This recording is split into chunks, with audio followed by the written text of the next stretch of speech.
భారత్ మీడియాకి స్వాగతం. ముందుగా హెడ్లైన్స్.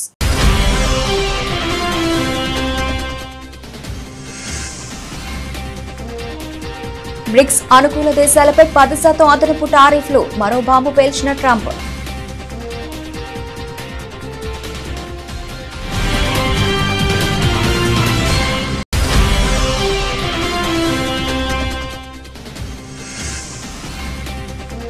ఉగ్రవాద బాధితులను మద్దతుదారులను ఒకేలా చూడలేం. బ్రిక్స్ వేదికగా పాక్పై మోదీ ఘాటు వ్యాఖ్యలు.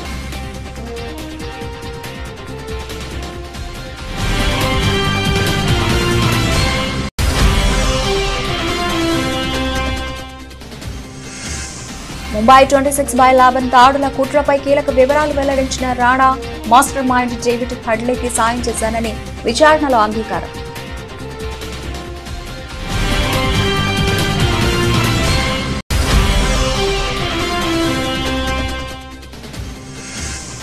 వన మహోత్సవం 2025 కార్యక్రమంలో పాల్గొన్న ముఖ్యమంత్రి రేవంత్ రెడ్డి. ప్రతి ఇంట్లో కనీసం 2 మొక్కలు నాటాలని పిలుపు.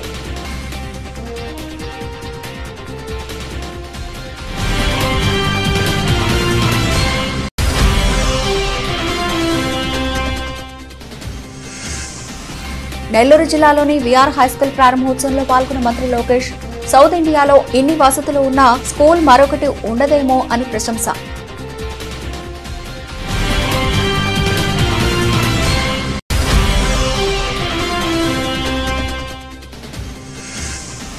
వైద్య శాఖ అధికారులతో మంత్రి దామోదర్ రాజనరసింహ సమీక్ష సమావేశం. ఆసుపత్రుల్లో అవసరమైన అన్ని మెడిసిన్స్ సిద్ధంగా ఉంచుకోవాలని సూచన.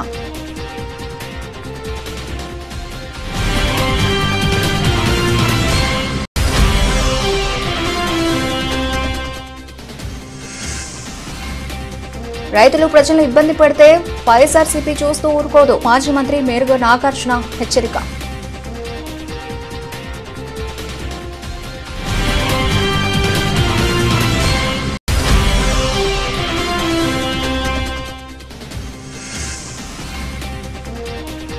స్వర్ణకారులపై వేధింపులు మానుకోవాలి డిమాండ్ చేసిన ఎమ్మెల్సీ కవిత.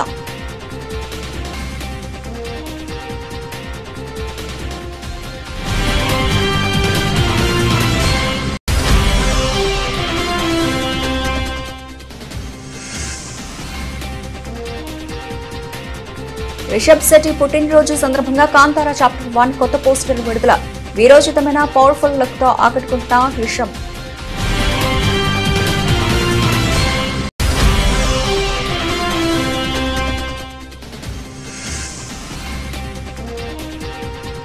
స్వల్ప నష్టాల్లో దేశీయ సూచీలు. నష్టాల ఊగిసలాడుతున్న సెన్సెక్స్ నిఫ్టీ.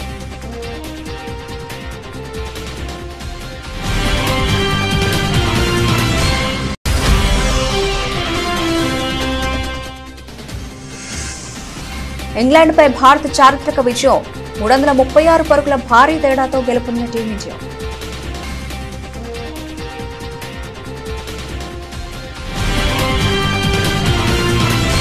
అమెరికా బ్రిక్స్ దేశాల మధ్య వాణిజ్య యుద్ధం మరింత తీవ్ర రూపం దాల్చింది. బ్రిక్స్ కూటమి అనుసరిస్తున్న అమెరికా వ్యతిరేక విధానాలకు మద్దతిచ్చే ఏ దేశంపైన అయినా అదనంగా 10% సుంకాలు విధిస్తామని అమెరికా అధ్యక్షుడు డొనాల్డ్ ట్రంప్ సంచలన ప్రకటన చేశారు. ఈ విధానంలో ఎలాంటి మినహాయింపులు ఉండవని ఆయన స్పష్టం చేశారు. తన social media platform truth social వేదికగా ట్రంప్ ఈ హెచ్చరికలు జారీ చేశారు.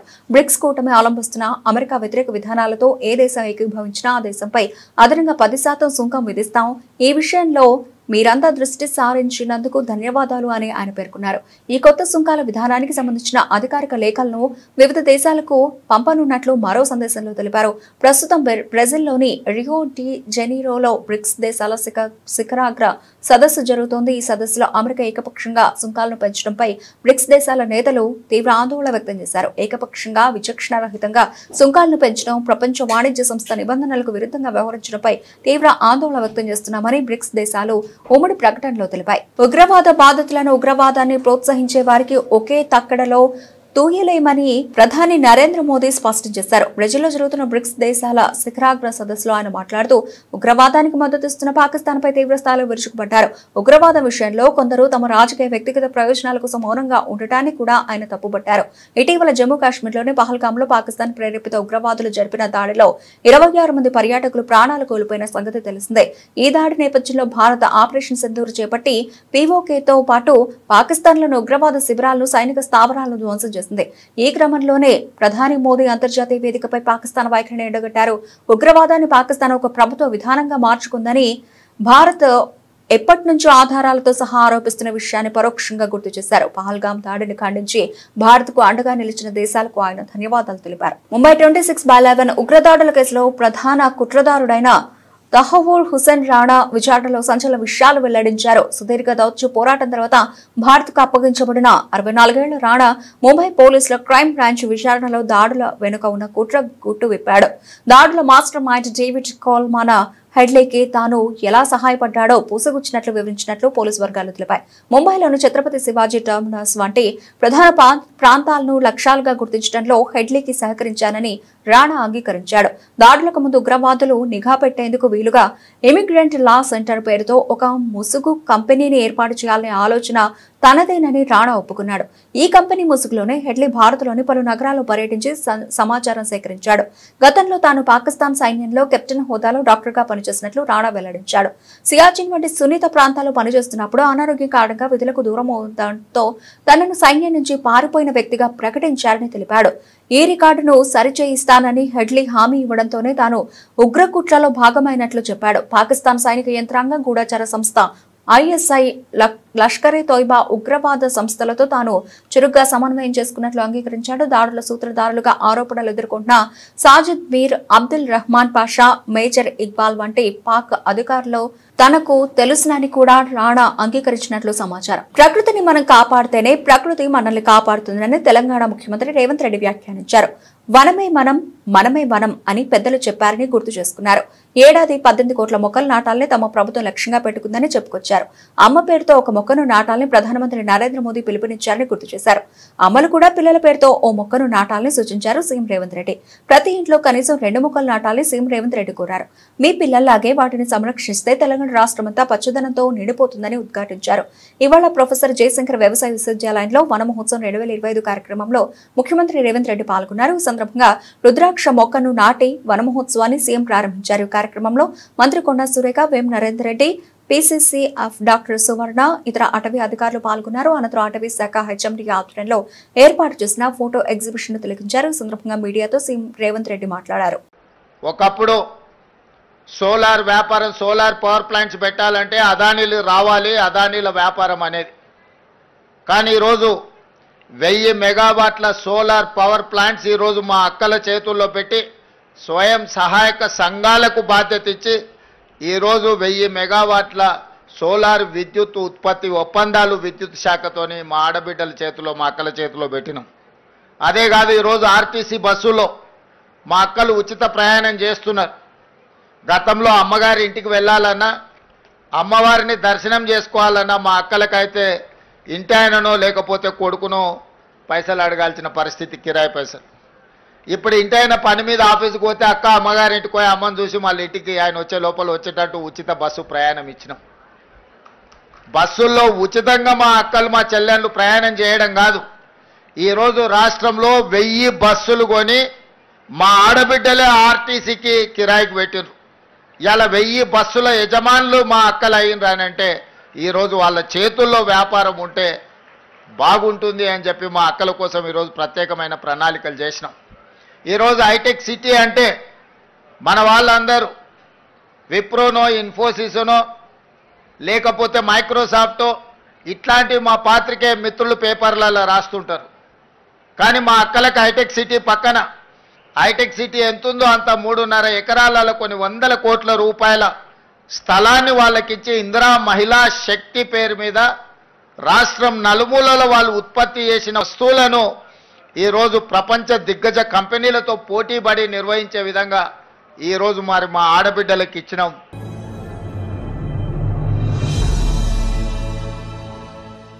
భూమి కంటే ఎక్కువగా మన భారం మోసేది అమ్మ అని, అందుకే తల్లికి వందనం పేరుతో తల్లిని గౌరవిస్తూ ముందుకు వెళుతున్నామని విద్యాశాఖ మంత్రి నారా లోకేష్ అన్నారు.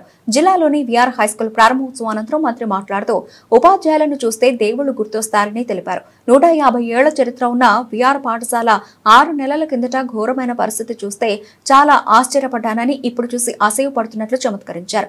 నెల్లూరులోనే ఇలాంటి అత్యాధునిక స్కూల్ ఎక్కడా లేదని, అందుకే ఇక్కడ చేరామని పిల్లలు చెబుతున్నారన్నారు. సౌత్ ఇండియాలో ఇన్ని వసతులు ఉన్న స్కూల్ మరొకటి ఉండదేమో అని చెప్పుకొచ్చారు. కొత్త teams hospital, Warangal super speciality హాస్పిటల్లో మెడికల్ డయాగ్నోస్టిక్స్ ఎక్విప్మెంట్స్, ఫర్నిచర్ త్వరగా కొనుగోలు చేయాలని ఆరోగ్య శాఖ మంత్రి దామోదర్ రాజనరసింహ అధికారులకు ఆదేశాలు జారీ చేశారు. భవిష్యత్తును దృష్టిలో పెట్టుకుని అత్యాధునిక టెక్నాలజీతో కూడిన ఎక్విప్మెంట్ కొనుగోలు చేయాలని సూచించారు. ఇవాళ తెలంగాణ సచివాలయంలో వైద్యశాఖ అధికారులతో మంత్రి దామోదర్ రాజనరసింహ సమీక్షా సమావేశం నిర్వహించారు. ఈ సందర్భంగా అధికారులకు కీలక ఆదేశాలు జారీ చేశారు. అనంతరం మీడియాతో మంత్రి దామోదర్ రాజనరసింహ మాట్లాడారు. డాక్టర్లు, సిబ్బంది, పేషెంట్ల అవసరాలను దృష్టిలో పెట్టుకుని ఫర్నిచర్ కొనుగోలు చేయాలని నిర్దేశించారు. కొత్త హాస్పిటల్స్ కు పేషెంట్లు ఎక్కువగా వచ్చే అవకాశం ఉంటుందని, ఆ అంచనాలకు తగ్గట్లుగా ఫర్నిచర్ ఎక్విప్మెంట్ సరిపడా ఉండాలని దిశానిర్దేశం చేశారు. ప్రభుత్వ ఆసుపత్రుల్లో మెడిసిన్ సరఫరాపై వివిధ విభాగాల హెచ్ఓడీల అడిగి మంత్రి తెలుసుకున్నారు. అవసరమైన అన్ని మెడిసిన్స్ అందుబాటులో ఉన్నాయా లేవా అని డిఎంఈ వివిపి కమిషనర్ డిహెచ్ ను అడిగారు. సీజనల్ వ్యాధుల కాలం కావడంతో పేషెంట్ల సంఖ్య పెరిగే అవకాశం ఉంటుందని, ఇందుకు అనుగుణంగా మెడిసిన్ అందుబాటులో ఉంచుకోవాలని మంత్రి ఆదేశించారు. సెంట్రల్ మెడికల్ స్టోర్లలో కనీసం 3 నెలలకు సరిపడా మందులు అందుబాటులో ఉంచుకోవాలని టీజీఎంఎస్ ఐడీసీ అధికారులకు మంత్రి సూచించారు. కరేడులో బలవంతపు భూసేకరణ ఆపాలని బాపట్ల జిల్లా వైఎస్ఆర్సీపీ అధ్యక్షులు మాజీ మంత్రి మేరుగు నాగార్జున డిమాండ్ చేశారు. పరిశ్రమల పేరుతో కుట్ర రాజకీయాలు చేయడం తగదని హెచ్చరించారు. రైతులు ప్రజలను ఇబ్బంది పెడితే వైఎస్ఆర్సీపీ చూస్తూ ఊరుకోదన్నారు. ఓకదంపుడు ఉపన్యాసాలు చేస్తున్న చంద్రబాబు నాయుడు గారు పరిశ్రమలు తేలేకపోగా పరిశ్రమల కోసం కప్పదాట్లేస్తూ పరిశ్రమలతో చంద్రబాబు నాయుడు తన స్వలాభం కోసం గేమ్స్ ఆడుతున్నాడు. ఉదాహరణకి కందుకూరు నియోజకవర్గం ఉలవపాడు మండలం కరేడు గ్రామంలో నెలకొన్న ఉద్రిక్తలకు సమస్యకు చంద్రబాబు నాయుడు ఆడుతున్న గేమే కారణం. ఎందుకంటే పరిశ్రమలు రానికుండా చేయడానికి మరొక పరిశ్రమను పేరు చెప్పి భూసేకరణకు స్టార్ట్ చేశాడు. అసలు పరిశ్రమ ఇదివరకు ఇండో సోలార్ ప్రైవేట్ లిమిటెడ్ కంపెనీకి సోలార్ సంబంధించి వైఎస్ఆర్సీపీ మేము అధికారంలో ఉన్నప్పుడే ఒక జీవో ఇచ్చి 5,148 ఎకరాలు, మరో జీవో అయితే 3,200 ఎకరాలు, దరిదాపు వీటిలో 4,827 ఎకరాలకు నోటిఫికేషన్ కూడా మా ప్రభుత్వంలో ఇచ్చాం. మొత్తం 500 మెగావాట్ల సమీకృత సోలారు ప్లాంట్ ఏర్పాటు చేయడానికి ఆస్కారం ఉంటుందని ఆశపడ్డాం. రావూరు కానీ చెవూరు అనే 2 గ్రామాల్లో భూమిని అలాట్ చేయాలని అక్కడ రైతులు ప్రజలు ఒప్పుకున్నారు. అసలు ఎక్కడ ఏ ప్రాబ్లం లేదు. దీనికి సంబంధించి దరిదాపు 417 కోట్ల రూపాయలు ప్రభుత్వానికి ఆ కంపెనీ చెల్లించింది కూడా. ఈ కంపెనీ ద్వారా వేల మందికి ఉద్యోగాలు వస్తాయని 2 ఏళ్ల పాటు కష్టపడి ఇన్వెస్టర్లందరినీ సమీకరించి ఒక గాడిలో పడింది. పైలట్ ప్రాజెక్ట్ కోసం కూడా నిర్మాణాలు అన్నీ ప్రారంభమైతే సడన్గా గవర్నమెంట్ మారినాక హఠాత్తుగా దాన్ని ఆపేసి వేరే చోటకు మార్చాలని చెప్పేసి ప్లాన్ చేశారు. దీనిలో మతలబు ఏంటని అడుగుతా ఉన్నా చంద్రబాబు నాయుడు గారిని. నువ్వు పరిశ్రమలు కావాలనుకునేవాడివి, పరిశ్రమలు రావాలనుకునేవాడివి, గత ప్రభుత్వంలో భూమి అలాట్ చేసి నోటిఫికేషన్ ఇచ్చి డబ్బులు అకౌంట్లో గవర్నమెంట్ అకౌంట్లో వేస్తే నువ్వు దాన్ని ఆపి వేరే వారికి ఆ భూమిని ఇవ్వాలని, వేరే ప్రాంతానికి తీసుకెళ్లాలంటే నీ ఆలోచన పరిశ్రమ అనేది రావటానికి వీలు లేదనేది తప్ప వేరే ఆలోచన ఉందా? నేను అడుగుతా ఉన్నా చంద్రబాబు నాయుడు గారిని.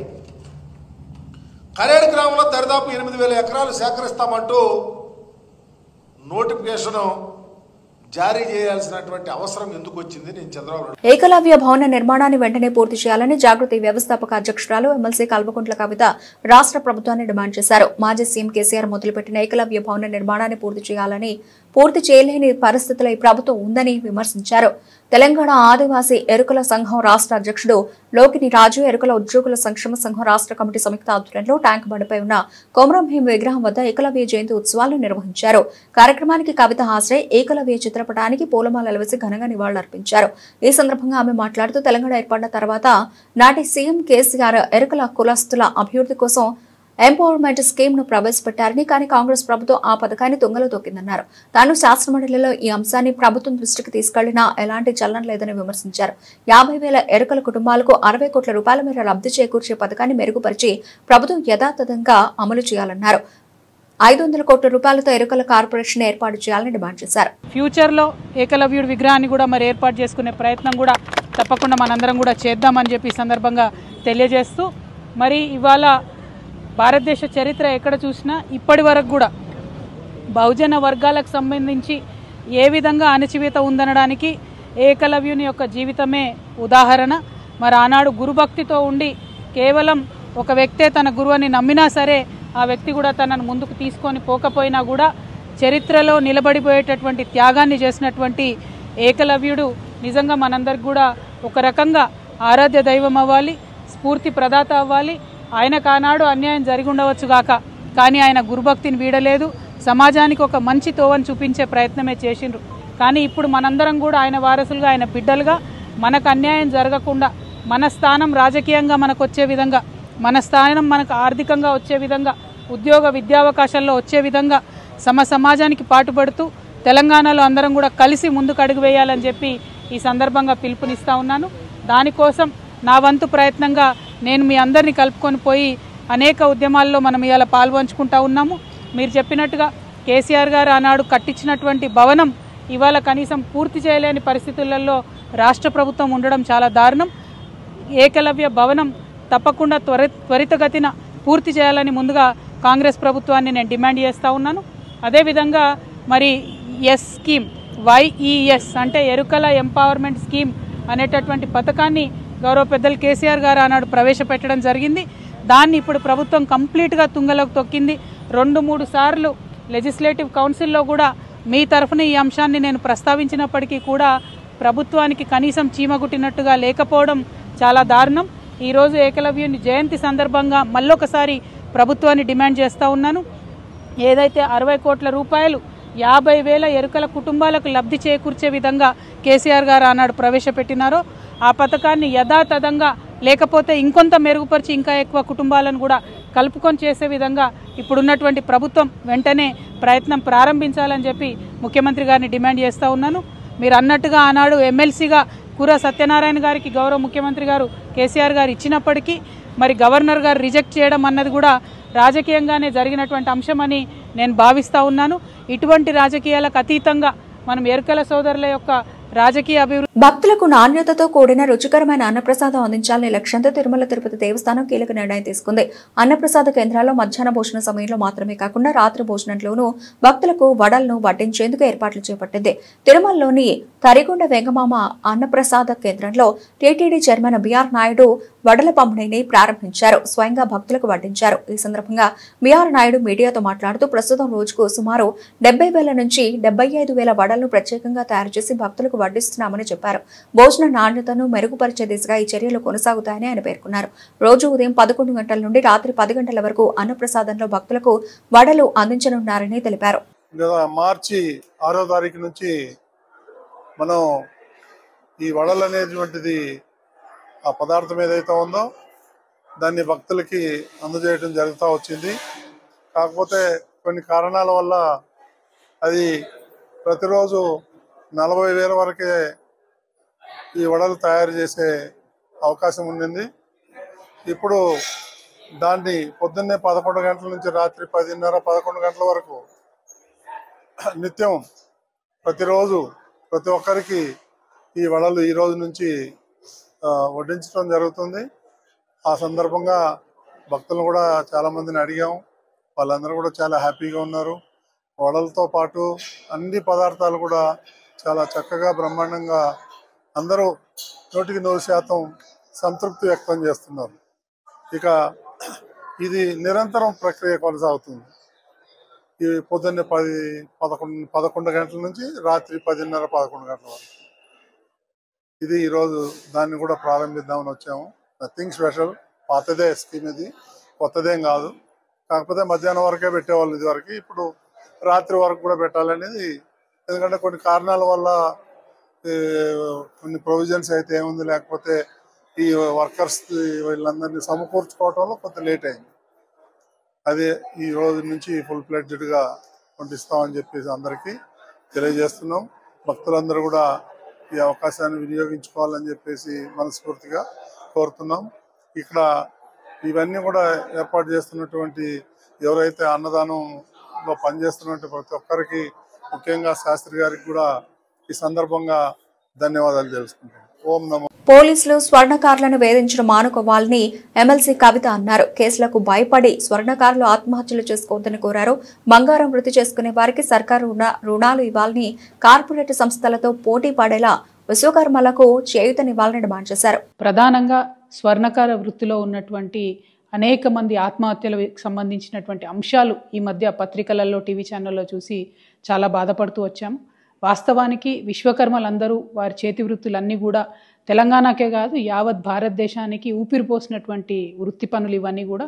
అవన్నీ నెమ్మదిగా కార్పొరేట్ సంస్థలు వచ్చిన తర్వాత మరి మరుగున పడుతూ వచ్చినటువంటి విషయం మనందరం కూడా గమనిస్తున్నాము.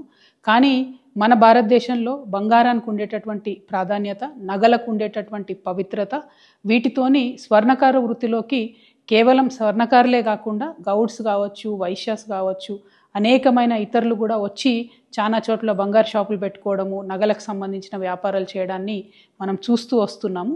అయితే పెద్ద పెద్ద సంస్థలు, మలబార్ లాంటి సంస్థలు, ఇంకోటి పెద్ద పెద్ద సంస్థలు వచ్చినటువంటి నేపథ్యంలో, రెడీమేడ్ షాపులు వచ్చినటువంటి నేపథ్యంలో స్వర్ణకారులకు వారి జీవనము నడవడమే ఇబ్బందిగా జరుగుతున్నటువంటి పరిస్థితిని కూడా మనం గమనిస్తున్నాం. అయినా ఒక మహిళగా ఒక మెట్టెలు చేయించాలన్నా, ఒక మంగళసూత్రం చేయించాలన్నా మనం ఇప్పటికి కూడా స్వర్ణకారుల దగ్గరికే పోతాం తప్పితే బంగారం షాపుకి పోయి కొనుక్కోవాలని అనుకోము. కాబట్టి ఇంత పవిత్రమైనటువంటి వృత్తి, ఆ వృత్తి చేసేటటువంటి వారందరినీ, వారి కుటుంబాలని కాపాడుకోవాల్సినటువంటి బాధ్యత మనందరి మీద కూడా ఉన్నది. ముందుగా స్వర్ణకారుల మిత్రులందరినీ కూడా నేను కోరుతా ఉన్నాను, ఏ సమస్య కూడా జయించలేనిది కాదు. మనందరం కలిసికట్టుగా ఉండి జయిద్దాం. దానికి సంబంధించి మీరు మనసు బాధ పట్టుకోకండి, ఆత్మహత్యలకు మాత్రం మీరు వెళ్ళొద్దండి. సైనైడే ఇవాళ పెరగన్నమయ్యేటటువంటి పరిస్థితి మరి స్వర్ణకారుల విషయంలో జరుగుతున్నది. చాలా బాధాకరంగా ఉన్నది. మీ అందరినీ నేను రిక్వెస్ట్ చేస్తూ ఉన్నాను. నేను ఎంపీగా ఉన్నప్పుడు మా నిజామాబాద్ జిల్లాలో ఈ యాక్ట్ 411 ఏదైతే ఉందో అది పెట్టకుండా దొంగ బంగారం కేసులో ఈ స్వర్ణకార వృత్తులు చేసేటటువంటి వాళ్ళను పోలీసులు ఇబ్బంది పెట్టకుండా నా వంతు ప్రయత్నం నేను ఆనాడు చేయడం జరిగింది. కానీ ఇలా ఇది రాష్ట్ర వ్యాప్తంగా చాలా పెద్ద ఎత్తున జరుగుతున్నది. ఈవెన్ ఏపీ, తెలంగాణ 2 రాష్ట్రాల్లో కూడా చాలా పెద్ద ఎత్తున ఈ సమస్య ఉన్నది. ఈ సమస్య పరిష్కారం అయ్యే విధంగా నేను ఇవాళ ఒక ఎమ్మెల్సీగా ఉన్న ఒక బాధ్యతాయుతమైనటువంటి సంస్థ జాగృతి నడుపుతున్నటువంటి వ్యక్తిగా, బీసీ ఉద్యమంలో మరి పోరాటం చేస్తున్నటువంటి ఒక వ్యక్తిగా మీ అందరికీ నేను అండగా ఈ యాక్ట్ 411 సవరించేంత వరకు కూడా పోరాటం చేస్తానని ఈ సందర్భంగా మీ అందరికీ తెలియజేస్తా ఉన్నాను. మీరు మానసిక. కన్నడ స్టార్ హీరో రిషబ్ శెట్టి నటించిన కాంతారా చిత్రం ఎంత పెద్ద విజయం సాధించిందో ప్రత్యేకంగా చెప్పనక్కర్లేదు. ఈ సినిమా దేశవ్యాప్తంగా ప్రభంజనం సృష్టించింది. ఇప్పుడు ఈ చిత్రానికి ప్రీక్వల్ గా ఓ మూవీ రూపొందుతున్న విషయం తెలిసిందే. అయితే కన్నడ స్టార్ హీరో దర్శకుడు రిషబ్ శెట్టి పుట్టినరోజు సందర్భంగా ఆయన అభిమానులకు సర్ప్రైజ్ అందించింది కాంతారా. ఏ లెజెండ్స్ చాప్టర్ 1 సినిమా బృందం చిత్రం అక్టోబర్ 2న విడుదల కానుందని తెలియజేస్తూ పోస్టర్ విడుదల చేశారు. ఇందులో రిషబ్ లుక్ అదిరిపోయేలా ఉంది. వరాహస్వామి గర్జిస్తే ఎలా ఉంటుందో అలా తాజా పోస్టర్ లో వీరోచితంగా రిషబ్ శెట్టి కనిపించారు. ఈ లుక్ ప్రేక్షకులని ఎంతగానో ఆకట్టుకుంటోంది. ఇప్పటికే విడుదలైన ఫస్ట్ లుక్ పోస్టర్ లో రిషబ్ ముఖం పూర్తిగా కనిపించలేదు. కానీ తాజాగా రిలీజ్ చేసిన బర్త్డే పోస్టర్ లో మాత్రం ఆయన పవర్ఫుల్ లుక్ తో ఫ్యాన్స్ కి ఫుల్ ట్రీట్ అందించారు. ఇది అసలు సిసలైన ఫస్ట్ లుక్ అని అభిమానులు భావిస్తున్నారు. కాంతారా తొలి భాగం రిలీజ్ అయినప్పుడు ఈ సినిమాని పాన్ ఇండియాగా రిలీజ్ చేయాలని ఆలోచన రిషబ్ కి లేదు. కానీ కన్నడలో ఘన విజయం సాధించిన తర్వాత తెలుగు, తమిళ, హిందీ సహా ఇతర భాషలో విడుదలై సంచలనం రేపింది. అదే విజయంతో ప్రీక్వెల్ కు శ్రీకారం చుట్టారు. హోమలే ఫిల్మ్స్ నిర్వహిస్తూ ఉన్న ఈ చిత్రం అక్టోబర్ 2న విడుదల కానుంది. బ్రిక్స్ అమెరికా విధానాలను వ్యతిరేకించే దేశాలన్నింటిపైన 10% సుంకం విధిస్తామని డొనాల్డ్ ట్రంప్ హెచ్చరించడంతో రూపాయి విలువ కాస్త క్షీణించింది. ఆ ప్రభావంతో దేశీయ సూచీలు ఈ వారాన్ని స్వల్ప నష్టాలతో ప్రారంభించాయి. ఆసియా మార్కెట్లు కూడా నష్టాల్లోనే కదులుతున్నాయి. ప్రస్తుతం సెన్సెక్స్, నిఫ్టీ స్వల్ప నష్టాల్లో ఊగిసలాడుతున్నాయి. గత శుక్రవారం ముగింపుతో పోల్చుకుంటే సోమవారం ఉదయం ఫ్లాట్ గా మొదలైన సెన్సెక్స్ ఆ తర్వాత లాభ నష్టాలతో దోబూచులాడుతోంది. ఒక దశలో 200 పాయింట్లకు పైగా కోల్పోయి 83,262 వద్ద కనిష్టానికి తాకింది. అయితే ప్రస్తుతం కాస్త కోలుకుంది. ప్రస్తుతం ఉదయం 10:30 సమయంలో సెన్సెక్స్ 84 పాయింట్ల నష్టంతో 83,348 వద్ద కొనసాగుతోంది. మరోవైపు నిఫ్టీ కూడా సెన్సెక్స్ బాటలోనే సాగుతోంది. ప్రస్తుతానికి 25 పాయింట్ల నష్టంతో 25,435 వద్ద కొనసాగుతోంది. సెన్సెక్స్ లో Godrej consumer, Dabur India, IIFL, పెట్రోనాట్, LNG, Trent షేర్లు లాభాల్లో ఉన్నాయి. Indus towers, Jubilant foods, Bharat electronics, Bharat dynamics, eternal షేర్లు నష్టాల బాటలో కొనసాగుతున్నాయి. నిఫ్టీ మిడ్ క్యాప్ ఇండెక్స్ 3 పాయింట్ల స్వల్ప లాభంలో ఉంది. బ్యాంక్ నిఫ్టీ 123 పాయింట్ల నష్టంతో కొనసాగుతుంది. డాలర్తో పోల్చుకుంటే రూపాయి మార్క విలువ 85.70గా ఉంది. పేసర్ ఆకాష్ దీప్ నిప్పులు చెరిగే బంతులతో చెలరేగడంతో ఇంగ్లాండ్తో జరిగిన రెండో టెస్టులో భారత చారిత్రక విజయాన్ని నమోదు చేసింది. బర్మింగ్ హోమ్లోని ఎడ్జ్బాస్టన్ మైదానంలో ఏకంగా 336 పరుగుల భారీ తేడాతో ఇంగ్లాండ్ చిత్తు చేసి 58 ఏళ్ల నిరీక్షణకు ఘనంగా తెరదించింది. ఈ మైదానంలో టెస్టు గెలవలేదన్న అపప్రదను టీమిండియా చెరిపివేసుకుంది. ఎడ్జ్బాస్టన్ మైదానంలో టెస్ట్ క్రికెట్ చరిత్రలో భారత్ కు ఇదే మొట్టమొదటి విజయం కావడం విశేషం. గత 58 ఏళ్లుగా ఈ గడ్డపై గెలుపు కోసం ఎదురుచూస్తున్న నిరీక్షణకు ఈ విజయంతో తెరపడింది. ఈ సిరీస్ లో తొలి టెస్టులో ఓటమి పాలైన భారత్ ఈ గెలుపుతో బలంగా పుంజుకుంది. 608 పరుగుల భారీ లక్ష్య ఛేదనకు దిగిన ఇంగ్లాండ్ భారత బౌలర్ల ధాటికి నిలవలేకపోయింది. ముఖ్యంగా యువ పేసర్ ఆకాష్ దీప్ నిప్పులు చెరిగే బంతులతో ఇంగ్లీష్ బ్యాటింగ్ ఆర్డర్ ను కుప్పకూల్చాడు. రెండో ఇన్నింగ్స్ లో 99 పరుగులు ఇచ్చి 6 వికెట్లు పడగొట్టి జట్టు విజయంలో కీలక పాత్ర పోషించాడు. మొత్తం మీద ఆకాష్ దీప్ ఈ మ్యాచ్ లో 10 వికెట్లు పడగొట్టాడు. ఆకాష్ దీప్ తొలి ఇన్నింగ్స్ లో 4 వికెట్లు తీయడం తెలిసిందే. ఇంగ్లాండ్ జట్టులో వికెట్ కీపర్ జేమ్స్ స్మిత్ ఒంటరి పోరాటం చేసినప్పటికీ మిగతా బ్యాటర్లు విఫలమవడంతో ఆ జట్టు 68.1 ఓవర్లలో 271 పరుగులకే ఆల్అౌట్ అయింది. తొలి టెస్ట్ ఓటమి తర్వాత కీలక బౌలర్ బుమ్రా లేకుండానే ఎంతటి చారిత్రక విజయం సాధించడం గిల్ సేన ఆత్మవిశ్వాసాన్ని రెట్టింపు చేసింది. ఇక కెప్టెన్ గా గిల్ కు ఇదే తొలి విజయం కావడం విశేషం. ఇరు జట్ల మధ్య మూడో టెస్ట్ జూలై 10 నుంచి లండన్ లోని ప్రఖ్యాత లార్డ్స్ మైదానంలో జరగనుంది. బులెటిన్ ముగించే ముందు హెడ్లైన్స్ మరోసారి.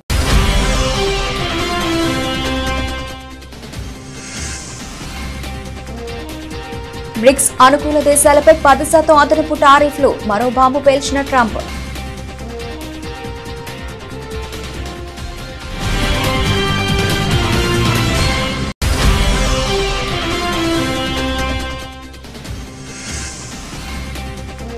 ఉగ్రవాద బాధితులను, మద్దతుదారులను ఒకేలా చూడలేం. బ్రిక్స్ వేదికగా పాక్పై మోదీ ఘాటు వ్యాఖ్యలు.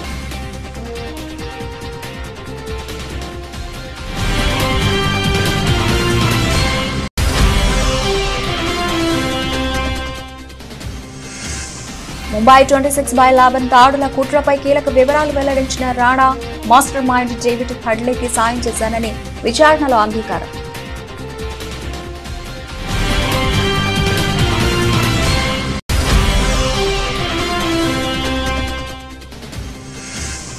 వనమహోత్సవం 2025 కార్యక్రమంలో పాల్గొన్న ముఖ్యమంత్రి రేవంత్ రెడ్డి. ప్రతి ఇంట్లో కనీసం 2 మొక్కలు నాటాలని పిలుపు.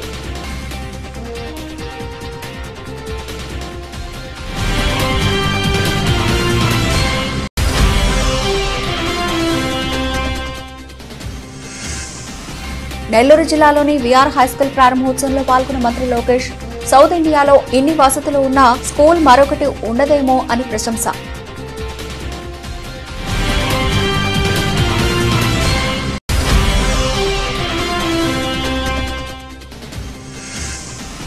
వైద్య శాఖ అధికారులతో మంత్రి దామోదర్ రాజనరసింహ సమీక్ష సమావేశం. ఆసుపత్రుల్లో అవసరమైన అన్ని మెడిసిన్స్ సిద్ధంగా ఉంచుకోవాలని సూచన.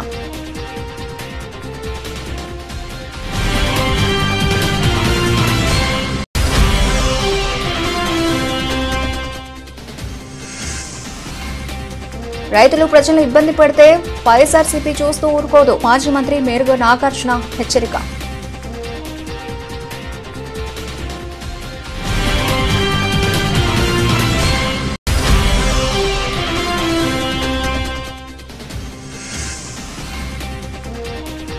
స్వర్ణకారులపై వేధింపులు మానుకోవాలి డిమాండ్ చేసిన ఎమ్మెల్సీ కవిత.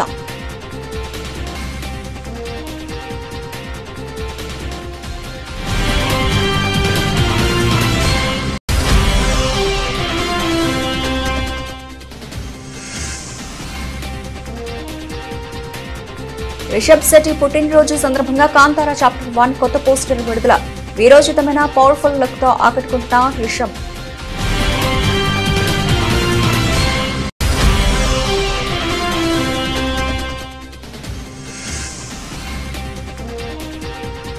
స్వల్ప నష్టాల్లో దేశీయ సూచీలు నష్టాల ఊగిసలాడుతున్న సెన్సెక్స్ నిఫ్టీ.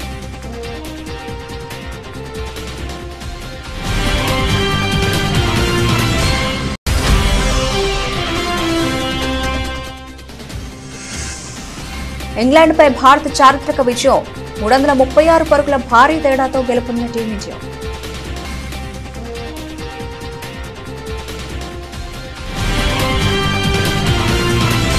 ఇవి ఇప్పటివరకు నవలసిన అప్డేట్స్. మరిన్ని అప్డేట్స్ తో మళ్ళీ కలుద్దాం. అంతవరకు సెలవు. నమస్తే.